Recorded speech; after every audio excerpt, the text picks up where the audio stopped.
Welcome to Fun and Fundraising, everybody, the podcast where we talk with people behind the top nonprofit signature fundraisers and galas and showcase how they positively transform their communities. I am your host, Rob Giardinelli, and today I'm excited to have two very special guests, Tena Faust and Tama Lundquist, and they are the co-chairs of a wonderful event in Houston that really kicks off the fall gala season in Houston called the Fierce and Fabulous Soiree for the Houston PetSet. The reason that I had Tama and Tena on today is they are champions for this cause, and they have been chairing this gala, co-chairing it together for over a decade, and we'll dive a little bit more into that with them. So I couldn't think of anyone better to talk about, making sure that you're sustaining momentum with your event for years on end to make sure that it's a must-attend event. And this event in particular is one I always hear people talking about, around, not just in Houston, but around the state of Texas. So I'm so excited to have Tena and Tama on today. Tama, welcome, and thank you for joining us today. Thank you, Rob. So honored to be here. Thank you for including us. Absolutely. Love being here. Love your podcast. Thank you. We love what you all do with the Houston PetSet. And, that's a perfect segue into the first question. So Tena, tell us a little bit about what the mission of the Houston PetSet is. Great question. The Houston PetSet was started almost 20 years ago by a group of attorneys that wanted to help animals, but didn't want to necessarily get into rescue. So the mission started out as strictly as a fundraiser, thus the Soiree. They created this Soiree and wanted to raise funds for other animal nonprofits that are in the trenches doing the really, what we say, heartbreaking and backbreaking work of animal rescue and protection every day. Since they started in, and over time, since Tam and I have jumped in, we've also been very focused on solving Houston's animal crisis. And so our mission is really one, we're looking at building capacity with groups that are doing really important work to ultimately solve the problem of stray animals and animal cruelty in Texas, in Houston and Texas and beyond. That's great. And, what I love about that is, and we'll talk a little bit about this more later on, but I'm really glad that you brought up that you all work with other nonprofits. And, there's a segment of our audience that's more business focused. So I always like to remind people that, in the nonprofit space, just because there's Houston PetSet and there may be another animal nonprofit, you're not rivals in any way, shape, or form. You really work together because to solve something, like stray animals in Houston, I believe is what the fourth or fifth largest metropolitan area in the United States.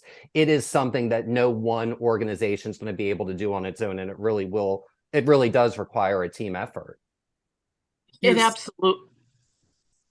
absolutely does, Rob. You have to work together in order to create the impact that you want to solve this problem. So Houston PetSet, just in its makeup of raising funds for other animal nonprofits, we're already collaborating. We're already trying to support those other animal nonprofits that are working so hard, as Tena said, in the trenches every day. So what we have added to our mission is to not only raise funds for them, but to also jump in with some of the impact areas like spay and neuter, transport, all of those areas, and work together with them to create greater efficiencies and increase our impact in the community. So for sure, we have always had that as part of our mission, to work together, to be a convener, to work with those who are doing the best and most efficient work and to increase everything that they're doing to save more animals. That's incredible. Now, let's jump into that a little bit more, just in terms of how you all work with other nonprofits, because I think some people, and especially because, there's large nonprofits and there's small nonprofits. So someone who has a smaller one, the sheer thought of how to collaborate with somebody, another nonprofit, may feel overwhelming.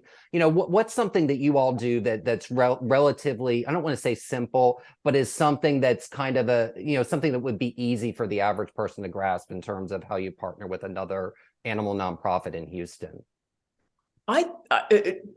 breaking it down to something really simple, it's part of it is just communication.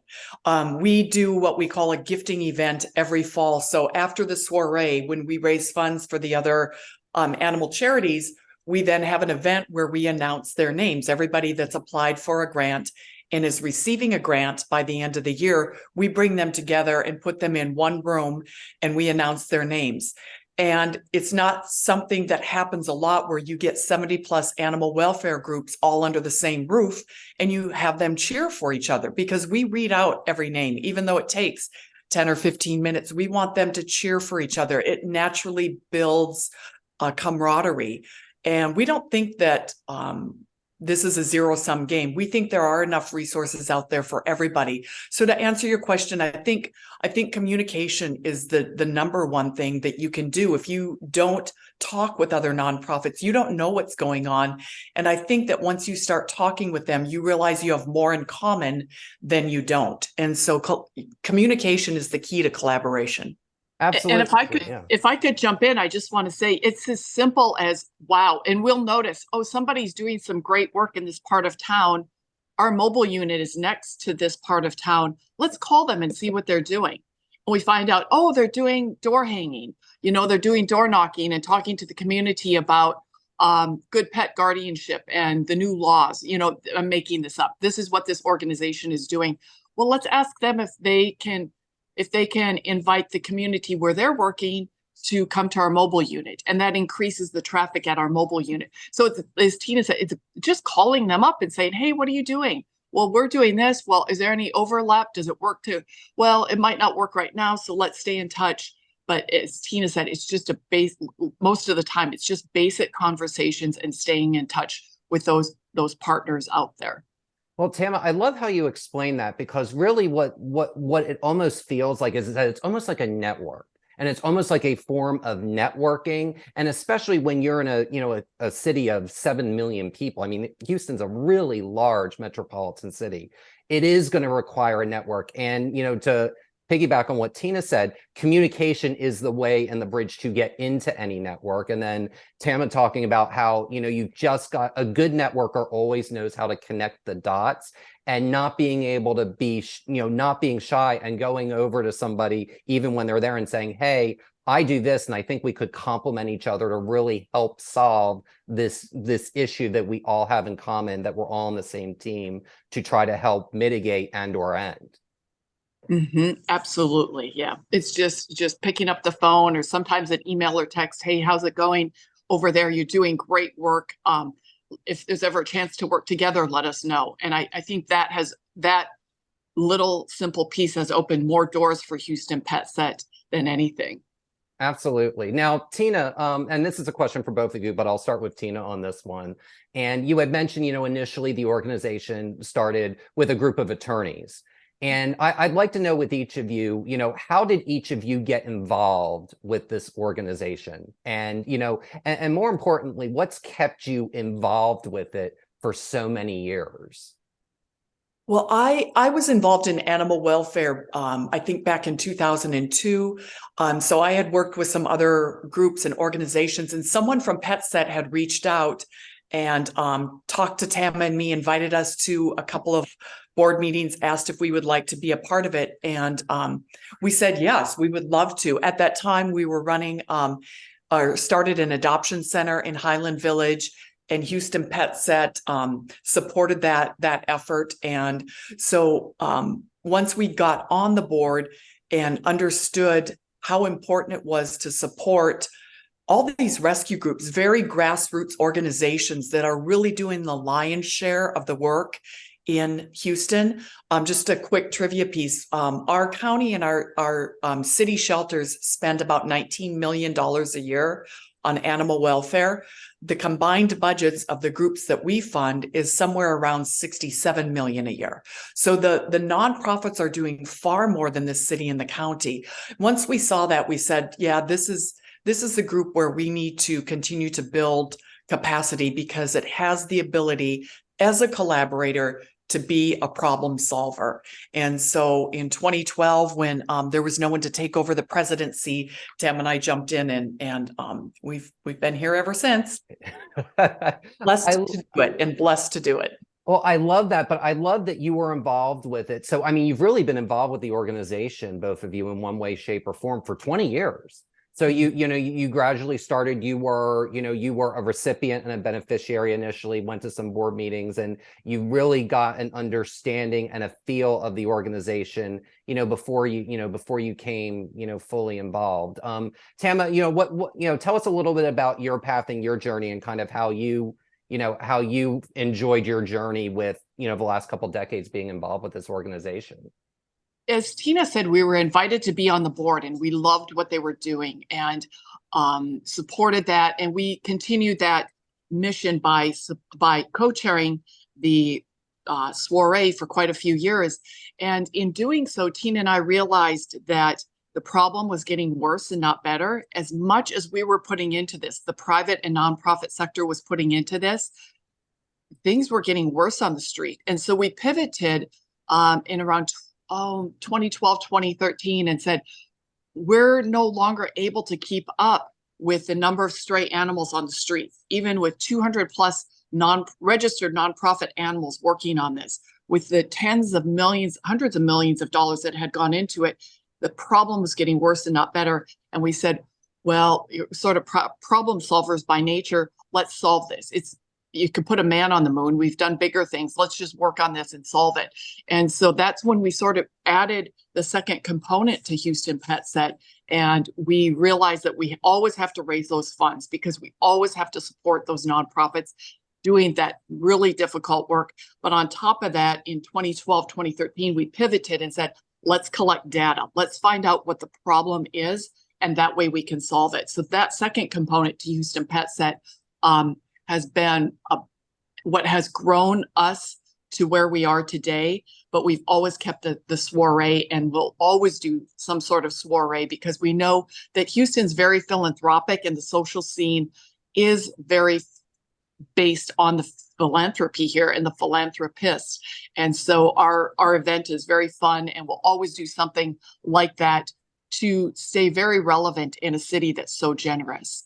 Absolutely. The generosity of Houston, every time I go there, I'm always blown away by, one, how friendly everyone is. I mean, and my husband had gone to galas in Houston for 7 or 8, 9 years before I went to my first one in Houston. And from the very first one I ever went to, people were just extremely welcoming. And the welcoming nature of Houston is just the heart that it has, and I even noticed it when I first moved here to Texas in 2004, when right after Katrina, Houston really was like an epicenter of taking in so many people from New Orleans. So the heart of Houston is just something that, I am always grateful for. And, as now an honorary Texan, not a native Texan, but an honorary Texan. So it's wonderful that you brought that up. And one thing that is so clear when you both talk is you both are so incredibly not only well-spoken, but you're both extremely passionate about this organization. So there are, and as you mentioned, the social scene is the philanthropic scene. So there's lots of causes that you could support. What makes the two of you so passionate about PetSet in particular? Well, I think because we're so passionate about animals, and from the time we were little girls, we've loved animals, especially dogs. I think our hearts are really with dogs. And when I moved here from Minnesota in 1996, I was shocked at the number of animals that I saw, stray dogs on the streets. And I remember sitting alongside the road waiting for animal control to show up, and nobody ever showed up. And it took a few years for it to set in. I thought that I was just lucky in finding them, but it took a few years for me to realize that it's different in Texas than it is in northern states. How we treat animals is different. And I think once you see that kind of suffering, once you see that animals are not respected and revered the way they should be, you want to change it. And once we really dove into it, I really dove into it. As we say often, I couldn't look back. You can't turn away from it. And so especially when, as Tama said earlier, we're problem solvers by nature. That's So incredible. Now, Tama, what about you? What makes you so passionate about this organization? That deep love for animals that we were born with. We weren't born into a family that was rescuing or anything like that. I don't think we inherited it, but we loved animals from the beginning. And so, as Tina said, when you come here and you see the suffering, you can't not help. And we see it every day, and we've seen some horrible things, just like the rescuers have. But we have so much motivation from those horrible images and the images we see every day, and it's something that we can do to give back to the world and make it a better place. We know it's a solvable problem, and it's something Houston can be proud of someday, is how they treat their animals, and that's our mission. That's wonderful. And I want to jump back to a comment Tina made just a moment ago. And that is that, you all are not Texas natives either. What is a piece of advice that you would give to somebody who is moves to a new city? What's one thing that they could do to get involved with their community? Like, what's the first step that some of them should take, or someone should take? do you mean with regard to animals or just generally? Just just in general, whatever that cause and that passion is. So if someone is passionate about, let's say, the performing arts, the way you're passionate about pets, what is a way that, you would recommend that they get involved? Oh, just dip your toe in the water. If you love the arts, start attending the arts. Find people that are involved in organizations that resonate with you. And it might take a long time. It took me a long time to figure out where I wanted to land and how I wanted to be useful.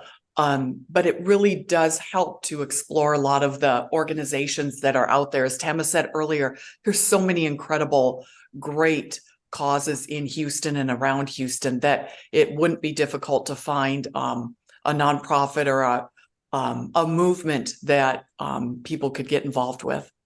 Absolutely. And Tama, what are your thoughts on that? Yeah, I think everybody's sort of born with an aptitude or a desire in a certain vein. It could be the arts, it could be, music, performing arts, it could be animals, children, the elderly, vets. There are so many great causes out there. And so that's a great place to start. What speaks to you? When you see something, what moves you? Is it animals? Is it the elderly? Is it is it the art, and do you see the value that they bring to schools and to children and to the lives of others? And then, as Tina said, just sort of get involved in that, dip your toe in, call somebody and say, what are you doing in this arena? And is there any way that I can help?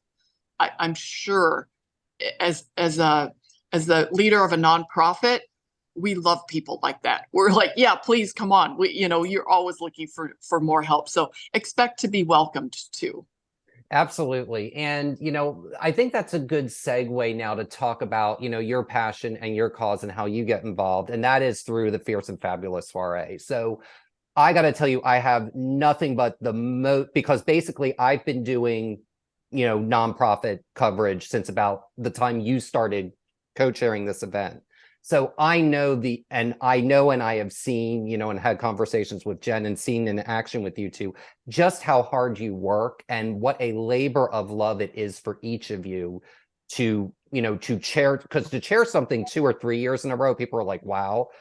To do that for a dozen years is really just, it's just, I just have nothing but admiration and respect for both of you with that.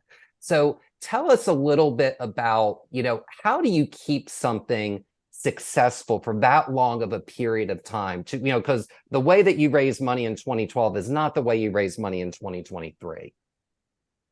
It's a great question. I feel like we've been blessed over the years.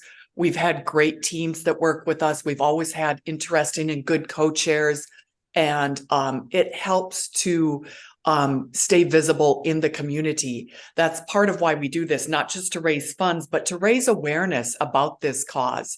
And we've always said, let's make it a fun party. Who doesn't love a really fun party? And I feel like our event is somewhat emotional. You come and it's a great, kickoff. The cocktail party beforehand is great. We've got good music, we've got good auction items, we have fun people, and then we take you a little bit on a journey throughout the night, and we show you what the city streets look like in Houston. We show you suffering animals, but then we bring it back. We say there's hope. It doesn't have to be, it's not hopeless. There is hope, and you can be a part of this, this hope and a part of this solution. So I think making people feel like they're a part of something important is good too. I mean, Tama probably can add a lot to that.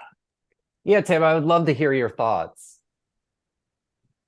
Rob, could you repeat the question? Oh yeah. So the question basically is, how has the way that you've engaged over the years in the last 12 years, because the way that you would have chaired this event in 2012 is not necessarily the way that you would be chairing it today in 2023. And how do you keep coming back year after year with the same amount of passion and energy that you do every single year from, what I've seen of you, with both of you with this event over the years? Yeah, I think it's very heart-driven for us. This event is very heart-driven, but it has changed. Our hearts have not changed. We want to do this event. We want to support those rescue groups. We'll always want to do that. But as far as the event goes, you sort of do have to grow with the times. We've had to have events where they were virtual because of COVID. You look at what is the city, what's the movement in the city right now? Who are your leaders? What do they respond to? Do they want to hear anecdotes, or do they want to hear data? And so we try to think about that and think about the people in the room and give them a little bit of both, if possible. But it's really about knowing your audience and sort of taking what you learn from one year and applying it to the next year. We always have a breakdown after the event, and what things did we do really, really well, and what things can we do better next year. And we always try to improve just a little bit in each and one of those areas. And we're always looking for new partners too. But as you said before, the network is the most important thing that Houston PetSet has grown over the years. It's the network with our partners. It's the network with an event planner, which we hired for the first time this year. It's networking all the time and bringing the right people, the people who work like you, the people who think like you, the people who have passion like you into events, and growing them sort of in that organic fashion. Absolutely. And one way that the two of you do that, I think so well, and to me, it's incredibly gracious, because around Texas, I'll see events where it's the same people chairing year after year, but it's the same people. What you two do that I just think is so wonderful is that there is almost always a third co-chair that goes in, and it really addresses, Tina, what you were saying earlier. It allows you to, evolve and grow with the times. And it's giving those fresh perspectives that Tama was talking about too, to allow it to be a better event. So tell us how you think, having that third chair, one, how does it energize you two individually? But also, how do you think it brings a different and unique energy to the event, for a particular year? That's great. I think a lot of our co-chairs have been kind of pseudo friends or supporters of the cause. So we look for somebody that feels strongly about this and has the passion that we do. And I think that's important. It inspires us. And I think also that the co-chairs that we bring on bring new audiences too, which is what we're always looking for as a nonprofit that's continually looking for new supporters and new people to learn about Houston's animal crisis. It's important for us to bring people that don't necessarily have the same database that we do. So it's nice that all of the co-chairs that we've brought have always brought new supporters and new donors to the event, and kind of a fresh perspective. Well, and that, Tina, I'm really glad you brought that up, because that is so important, because the best galas to me there's a mix of familiar faces, and then gosh, I just would have never expected to see that person there. And it just, there's something about that, especially if there's someone you do know that you wouldn't expect in that room, that really kind of disarms you. It lets you have your guard down, and it really lets you have a really good time for a great cause. We do have a really diverse audience, I think. Don't you, Tama? I feel like it's such an interesting and eclectic mix of people, but they all care about animals and they all love a good party. So it's the perfect combination, and it's what has helped us to be successful. And of course, the team that supports us behind the scenes is, we couldn't do it without them. So hats off to everybody that's not the face of this, but really is the kind of the muscle behind the organization. Absolutely. And Tama, what do you think, the third chair like this year, how do you think it's helping, and this will allow us to kind of talk a little bit more about the event this year, but how do you think that has added, this year's third co-chair has added an additional spin to the event? This year, we actually have two co-chairs, and they are animal supporters. They love this cause. And for Tina and me this year, it's really about fun, and this event is fun. So I feel like when you work with a co-chair, you sort of bring whatever energy you form as a team, whether it's 2 of you, 3 of you, 4 of you, 5 of you, you bring whatever energy you have as a team into your event.